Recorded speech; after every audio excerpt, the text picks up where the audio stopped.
কি গো আদ্রিসের মা, শেষ পর্যন্ত নিজের এত বড় ডাক্তার ছেলের জন্য এ অল্প শিক্ষিত মূর্খ মেয়ে ধরে নিয়ে এলে? আর কোনো মেয়ে মেলেনি নাকি? কোথায় আদ্রিস বাবা? যেমন সুন্দর সুন্দর তেমন যোগ্যতা। আর কোথায় এই চুনুপুটি মেয়ে? এই মেয়ের কোনো যোগ্যতা আছে নাকি আদ্রিস বাবার বউ হওয়ার?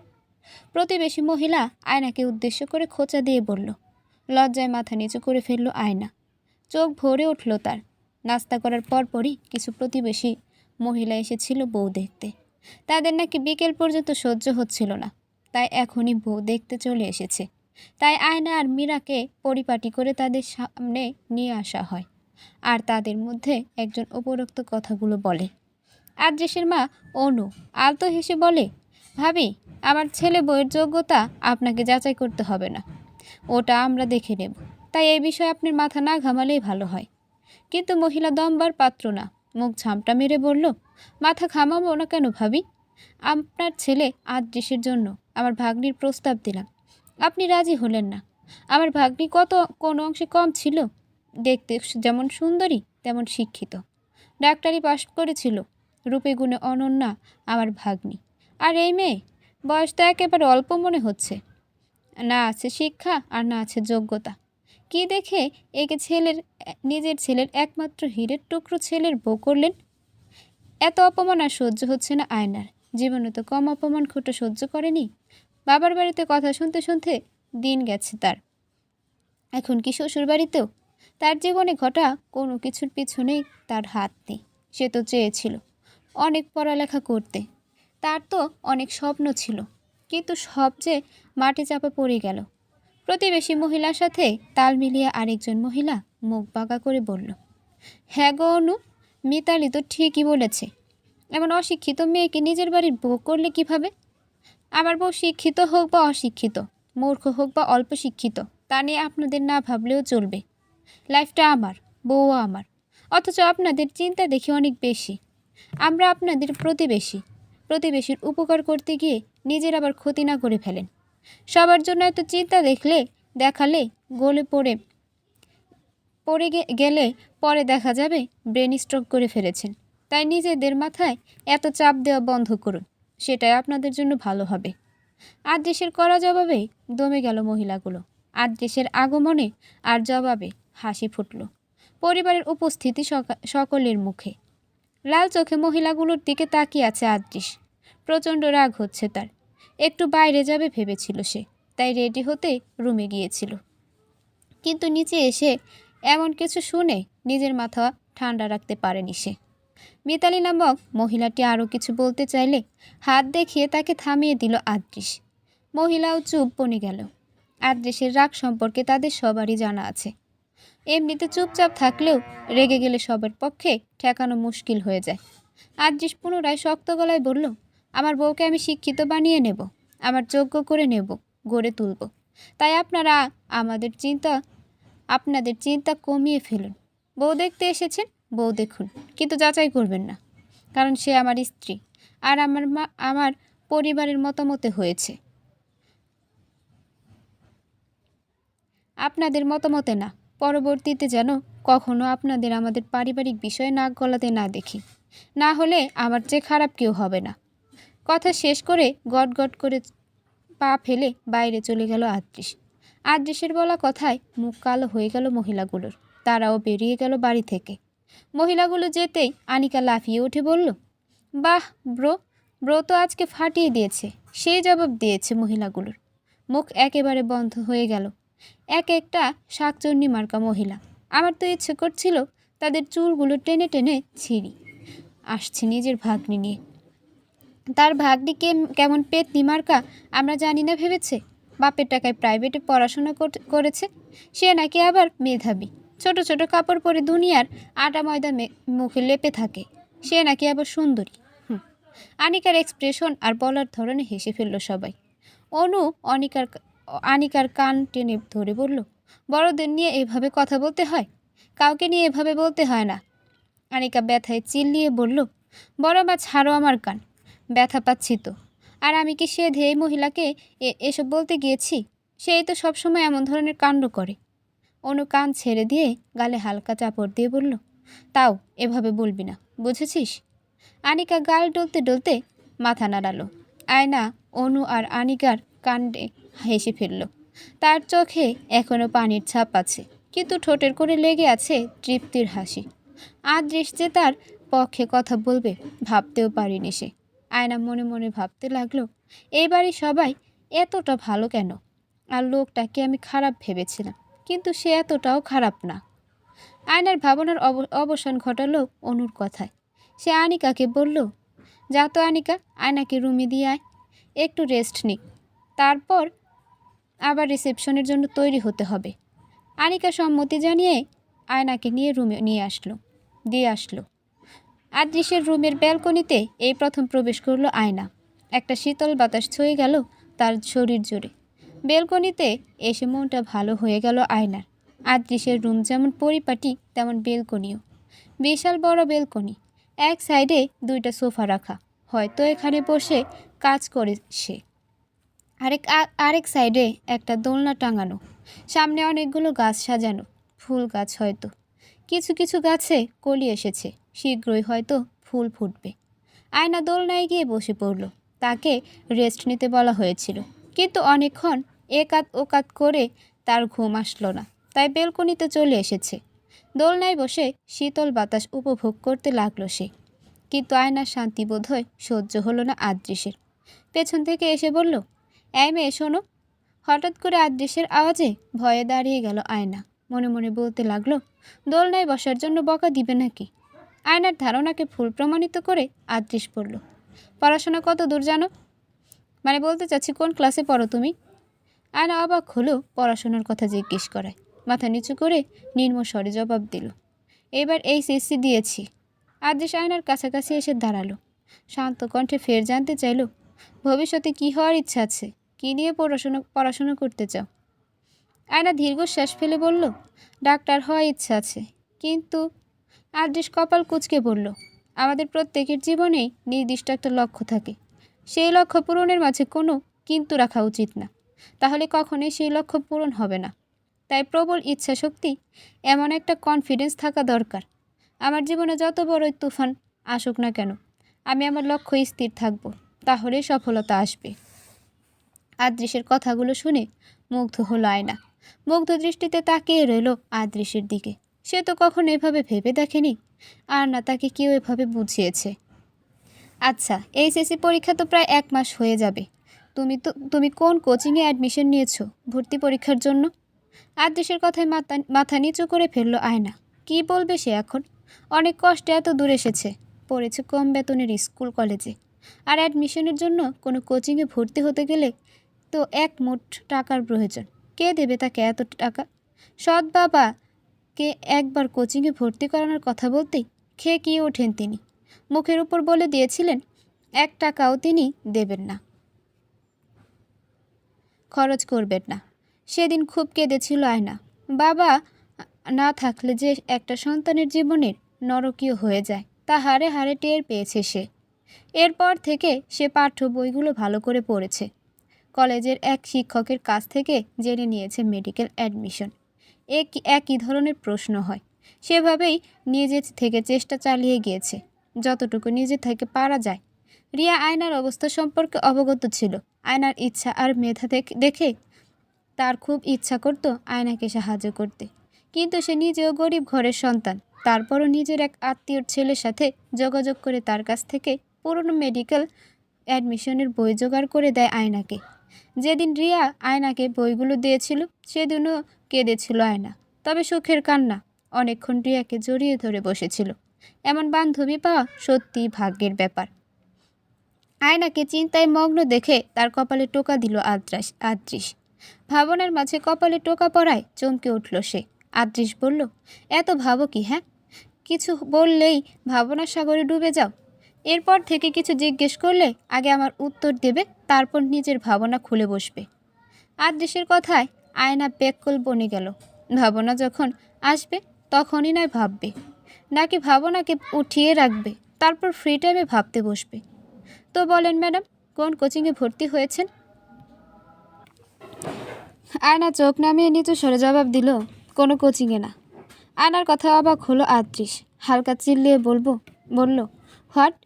আর মাত্র কয়দিনই বা বাকি আছে, আর তুমি এখনো কোথাও ভর্তি হওনি স্টুপিড। কিসের অপেক্ষা করছিলে? আর আমার জানা মতে তোমার তো এতটাও দরিদ্র ফ্যামিলির নও যে কোচিংয়ে ভর্তি হওয়ার সামর্থ্য নেই। আয়না কী বলবে ভাষা পেল না, তাই মাথা নিচু করে চুপটি করে দাঁড়িয়ে রইল।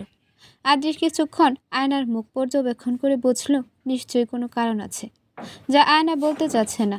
তাই আর আয়নাকে ঘাটালো না আদ্রিস। বলল, তোমার সার্টিফিকেট, জরুরি কাগজপত্র নিয়ে এসেছো? আয়না না বোধক মাথা নাড়ালো। আদ্রিস ফোঁস করে একটা শ্বাস ছেড়ে বলল, আমার জানা মতে আজ রিসেপশন শেষে তোমাদের বাড়িতে যাওয়া হবে, তখন সব প্রয়োজনীয় কাগজপত্র নিয়ে আসবে। আগামীকাল তোমাকে কোচিংয়ে ভর্তি করে দেব, তবে শর্ত একটাই, জাল লাগিয়ে পড়বে। মাথায় রাখবে, ভালো কোনো জায়গায় তোমার চান্স পেতেই হবে। আদ্রিসের কথায় আয়নার ঠোঁটে হাসি ফুটে উঠল। আয়না তো আশাই ছেড়ে দিয়েছিল পড়াশোনা করার, কিন্তু তার স্বামী, তার শ্বশুরবাড়ির লোক যে তাকে পড়াশোনা করতে দেবে ভেবে আয়নার মনটা আনন্দে নেচে উঠল। আদ্রিস নিজের কথা শেষ করে বেলকনি থেকে যেতেই আনন্দে কয়েকটা লাফ দিল আয়না, কিন্তু বেলকনির ডোরে আদ্রিসকে দেখে চোর ধরা পড়ার মতো দাঁড়িয়ে গেল সে। মুখের হাসি নিভে গেল। আয়নার মুখের এক্সপ্রেশন দেখে ভীষণ হাসি পেল আদ্রিসের।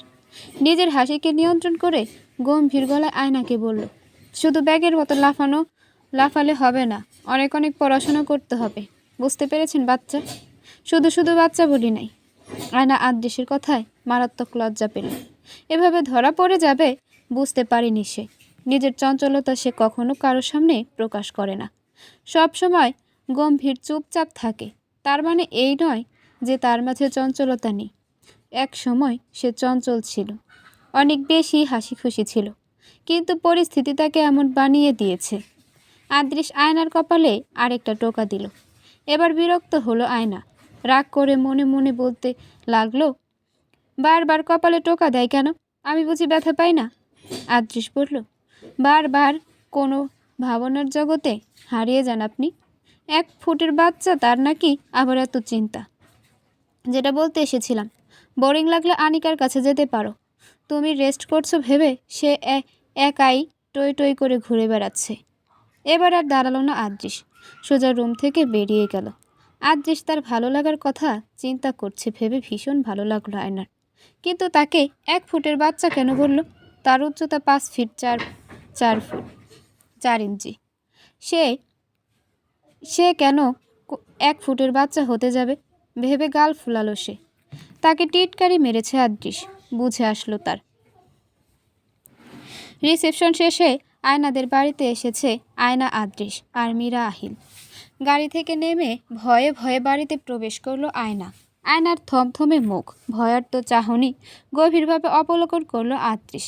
ভেতরে প্রবেশ করতেই মীরার বাবা মাহমুদ সাহেব এগিয়ে আসলেন। মেয়ে আর মেয়ের জামাইকে বুকে জড়িয়ে নিলেন।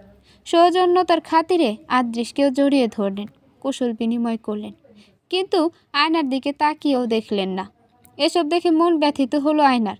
খুব করে নিজের বাবার কমতি অনুভব করলো সে। সেই ব্যথা কিছুটা কমলো মায়ের জড়িয়ে ধরায়। অনামিকা বেগম অশ্রুসিক্ত চোখে এগিয়ে এসে 2 মেয়েকে সযত্নে বুকে জড়িয়ে নিলেন। বড্ড ভালোবাসেন তিনি 2 মেয়েকে। হয়তো আয়নাকে একটু বেশিই ভালোবাসেন, কারণ মেয়েটা এতটুকু বয়সে অনেক কষ্ট সহ্য করেছে। তিনি মন ভরে 2 মেয়ের জন্য দোয়া করছেন, যেন তার মেয়ে দুটো সুখে থাকে, তার মতো ভাগ্য যেন কারো না হয়। অনামিকা বেগম 2 মেয়েকে ছেড়ে জামাইদের ভালো মন্দ জিজ্ঞেস করলেন। তারপর ড্রয়িং রুমে এনে বসালেন সবাইকে। আশেপাশের কিছু মানুষ এসেছে নতুন জামাই বউ দেখতে। আয়না দৃষ্টি এদিক ওদিক ঘোরাতেই তার চোখে পড়ল সাহেরা বানুর মেয়ে সবার উপর। সে এখন আদ্রিসকে দেখতে ব্যস্ত, এক দৃষ্টিতে তাকিয়ে আছে আদ্রিসের দিকে। ব্যাপারটা ভালো লাগলো না আয়নার। সারা ও সাহেরা বানুর মতো হিংসুক স্বভাবের, তার ভালো সহ্য করতে পারে না। একবার কলেজের একটা ক্লাস টেস্টে প্রথম হওয়ায় স্যার পুরস্কার স্বরূপ একটা কলম দিয়েছিল আয়নাকে। কলমটা পেয়ে ভীষণ আনন্দিত হয়েছিল আয়না, আর কলমটা দেখতেও খুব কিউট ছিল। কোনোভাবে কলমটা সারার নজরে পড়ে যায়, আর সে কলমটা নিতে চায়, কিন্তু আয়না কলম দিতে চায়নি বলে সাহেরা বানুর কাছে বিচার দেয় সারা। সাহেরা বানু তাকে নানাভাবে অপমান করে কলমটা কেড়ে নিয়ে সারাকে দিয়ে দেয়। আর এখন সেই সারা আদৃশের দিকে নজর দিচ্ছে। মনের মধ্যে একটা ভয় কাজ করতে লাগলো আয়নার। সারা তার মাকে টেনে আড়ালে নিয়ে গেল। সাহেরা বানু বিরক্ত হয়ে বললেন, কি সমস্যা, এভাবে নিয়ে আসলি কেন? সারা দাঁতে দাঁত চেপে বলল, মা তুমি তো বলেছিলে আয়নার কোনো বুড়োর সাথে বিয়ে হয়েছে, কিন্তু কই, ছেলে তো অনেক সুন্দর, সাথে শুনেছি সে নাকি ডাক্তারও। সাহেরা বানু নাক ছিটকে বললেন, তাই তো দেখছি, আমিও তো জানতাম ছেলে বুড়ো, আর বিয়ের সময় ছেলেকে দেখার সুযোগ পাইনি, না হলে কখনো এই মেয়ের সাথে এত ভালো ছেলের বিয়ে দিতাম না, কোনো না কোনোভাবে তোর সাথে বিয়ে দিয়ে দিতাম। মায়ের আশকারা পেয়ে আয়নাকে অপদস্থ করার ফোন দিয়ে আটতে লাগলো সারা। কি রে আয়না, ঠিকই তো বড়লোক হ্যাডসাম ছেলেকে নিজের রূপের জালে ফাঁসিয়ে নিলি দেখি। তা কিভাবে ফাঁসালি শুনি? এমনিতে তো এমন ভান করিস যেন ভাজা মাছ উল্টে খেতে জানিস না, আর সময় মতো ঠিকই ছক্কা মারলি। বাই দ্য ওয়ে, তোর জামাইটা কিন্তু সুন্দর, আবার ডাক্তারও বলে। তা কিভাবে পটালি? আমাকেও কিছু টিপস দে। হঠাৎ এমন ধরনের কথা শুনে হতভম্ব হয়ে গেল আয়না। পেছনে ঘুরে দেখল সাহেরা বানুর মেয়ে সারা দাঁড়িয়ে আছে। সেই কথাগুলো ছুড়ে দিয়েছে বুঝতে বাকি রইল না আয়নার। ছাদে থাকা নিজের ছোট ঘরে এসেছিল আয়না।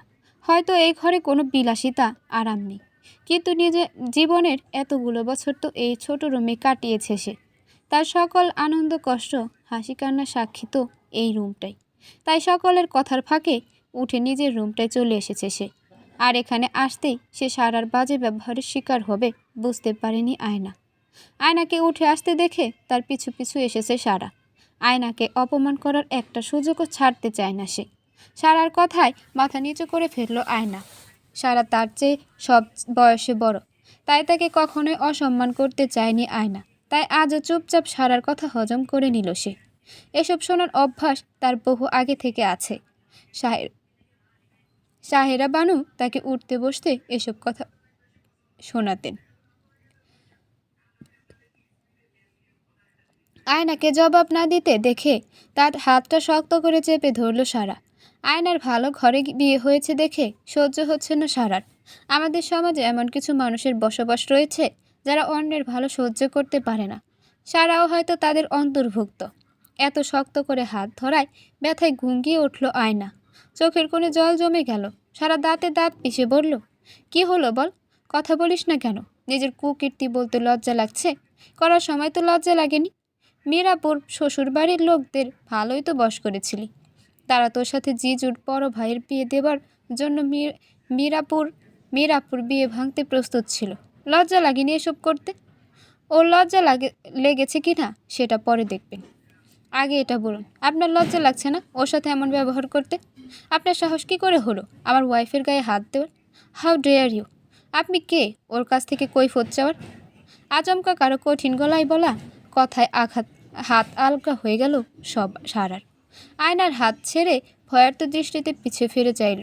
আদেশের কঠোর দৃষ্টি দেখে দবে গেল সারা। তুতলিয়ে বলল, আসলে আমি তো। সারাকে থামিয়ে দিয়ে আদেশ ফের কঠোর গলায় বলল, আপনার আসলে নকলে শোনার সময় আমার নেই। সোজা কথা বলছি, কান খুলে শুনে রাখুন। আগে হয়তো সে আপনার বোন ছিল, তাই যা খুশি তাই করেছেন, কিন্তু এখন সে আমার ওয়াইফ। আর আমার ওয়াইফকে কেউ আঘাত করবে বা অপমান করবে, এটা আমি মোটেও সহ্য করব না। যে এমনটা করবে তাকে ভেঙে গুঁড়িয়ে দেব। এই আদৃশকে যতটা সোজা ভাবছেন আমি ততটা সোজা নই। এমনিতেই কাউকে অকারণে আঘাত করা হলে তা আমার সহ্য হয় না। আর আঘাত যদি আমার পরিবারের কোনো সদস্যের উপরে আসে তাহলে বুঝতেই পারছেন সামনের ব্যক্তির আমি কী হাল করতে পারি। কোনো রকমের ঝামেলা না চাইলে চুপচাপ এখান থেকে চলে যান, আর ভবিষ্যতে কখনো আমার ওয়াইফের সাথে মিসবিহেভ করার কথা মাথায়ও আনবেন না। আদৃশের বাঁকা হাসি আর রক্তাক্ত চাহনি দেখে ভয়ে ঢোক গিলল সারা। আর এক মুহূর্ত সেখানে দাঁড়ালো না, দ্রুত পায়ে রুম থেকে বেরিয়ে গেল। সারা বেরিয়ে যেতেই আয়নার কাছে এগিয়ে আসলো আদৃশ। মাথা নিচু করে দাঁড়িয়ে আছে আয়না। হাতের যেখানে চেপে ধরেছিল সেই জায়গাটা লাল হয়ে আছে।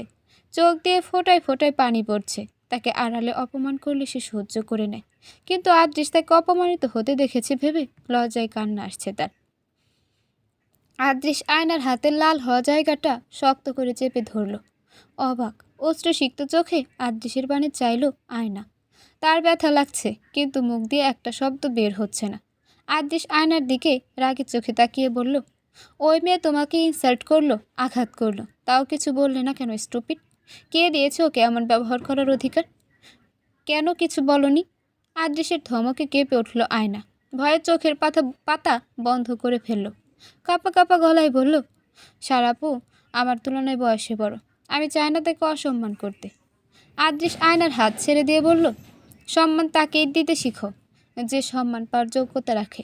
ওই মেয়ে কখনোই তোমার শুভাকাঙ্ক্ষী হতে পারে না। মানুষকে যত বলার সুযোগ দেবে তারা তত বেশি বলবে, তাই প্রতিরোধ করতে শেখো। তোমাকে বাঁচানোর জন্য কেউ এগিয়ে আসবে না, কেউই না। নিজেকেই লড়ে যেতে হবে। যে কোনো পরিস্থিতি মোকাবেলা করে সেই পরিস্থিতি থেকে বেরিয়ে আসতে হবে। আর অন্যায়কারীকে কখনোই প্রশ্রয় দিবে না। তোমার জীবনে আগে কেমন পরিস্থিতি ছিল আমি জানি না, আর জানতেও চাচ্ছি না। তবে এখন তুমি আমাদের পরিবারের অংশ। কোনো অপরাধ ছাড়া কেউ যদি তোমাকে কিছু বলে, তাহলে মোটেও সহ্য করবে না। নিজেকে শক্ত করে গড়ে তোলো, যেন কেউ তোমাকে কিছু বলার আগে 10 বার ভাবতে বাধ্য হয়। মনে রাখবে, আমার পুরো পরিবার তোমার সাথে আছে। আদৃশ রুম থেকে বেরিয়ে গেল। তার একটা ইম্পর্টেন্ট কল আসায় সে ড্রয়িং রুম থেকে উঠে ছাদে চলে আসে কল রিসিভ করতে। আর এখানে এসে এসব দেখে আর চুপচাপ থাকতে পারেনি। আদৃশের বুঝে আসছে না, আয়নার পরিবার আয়নার সাথে এমন ব্যবহার কেন করছে। কই, মীরার সাথে তো তারা এমন করে না। তার মাথায় অনেক প্রশ্ন ঘুরছে, কিন্তু জবাব কে দেবে? আদৃশ রুম থেকে বেরিয়ে যেতেই কৃতজ্ঞতার হাসি হাসলো আয়না। মনে মনে ভাবল, তবে কি তার জীবন পাল্টে যেতে চলেছে? শোক পাখি কি তাহলে ধরা দিল বলে? আগে কখনো সারার উপর কথা বলার ক্ষমতা আয়নার ছিল না। সারাকে কিছু বললে সে মাহমুদ সাহেবকে বলে দিত, আর মাহমুদ সাহেব কথায় কথায় বলতো তিনি আর আয়নাকে রাখবে না, রাস্তায় ছুঁড়ে ফেলবেন। তাই নিজের শেষ আশ্রয়টুকু ধরে রাখার জন্য তাকে চুপচাপ থাকতে হতো। সব অত্যাচার, সব অপমান সহ্য করে যেতে হতো। তার মাও তার পক্ষে কিছু বলতে পারত না, কারণ তাদের মেয়ের শেষ আশ্রয় তো এটাই ছিল। আয়না ঠিক করলো এবার থেকে আর কাউকে ছাড় দিবে না। অনেক সহ্য করেছে, এবার সময় এসেছে নিজেকে বদলাবার। মাহমুদ সাহেবের অনেক তর্কাতর্কির পর নিজের রুম ছাড়তে রাজি হলেন সাহেরা বানু। আয়নাদের বাড়িতে ভালো রুম 4টা, আর আয়নার রুম নিয়ে মোট 5টা রুম আছে। 4টা রুমের একটাতে মাহমুদ সাহেব আর অনামিকা বেগম থাকে, একটা রুম মীরার, আর বাকি 2টো রুম সারা আর সাহেরা বানু দখল করে রাখে। সাহেরা বানুর স্বামী বিদেশে থাকে বলে সে সারা বছর মেয়ে নিয়ে ভাইয়ের বাড়িতেই পড়ে থাকে। সারা চাইলে সাহেরা বানুর সাথে এক রুমেই থাকতে পারে, কারণ রুমগুলো যথেষ্ট বড়। কিন্তু তারা মেয়ে ইচ্ছে করে 2 রুম দখল করে থাকে, যাতে আয়নাকে বাধ্য হয়ে সাদের খুপড়ি টাইপ ঘরে থাকতে হয়। মাহমুদ সাহেব ভেবেছিলেন সারা রুমটাকে আয়নাকে থাকতে দিবেন, তাই সাহেরা বানু আর সারা পরিকল্পনা করে 2 রুম নিজেরা নিয়ে নেন। কিন্তু আয়না জামাই সহ এ বাড়িতে এসেছে, তার উপর জামাই মীরার জামাইয়ের বড় ভাই, তাকে কিভাবে ওই খুপড়ি ঘরে থাকতে দিবেন ভেবে মাহমুদ সাহেব নিজের বোন সাহেরাকে বলে এক রাতের জন্য রুমটা ছাড়তে, না হলে শ্বশুর বাড়িতে মীরার অপমান হতে পারে। সাহেরা বানুর তো এমনিতেই আয়নাকে সহ্য হচ্ছে না। আয়না এত বড় বাড়ি, এত ভালো ছেলের বউ হয়েছে দেখে তার মাথাটা রাগে জ্বলে যাচ্ছে, আর তার উপর রুম ছাড়তে বলায় ভীষণ রেগে যান তিনি। মাহমুদ সাহেব অনেক ভাবে বোঝানোর পর শেষমেশ তিনি রাজি হন রুম ছাড়তে।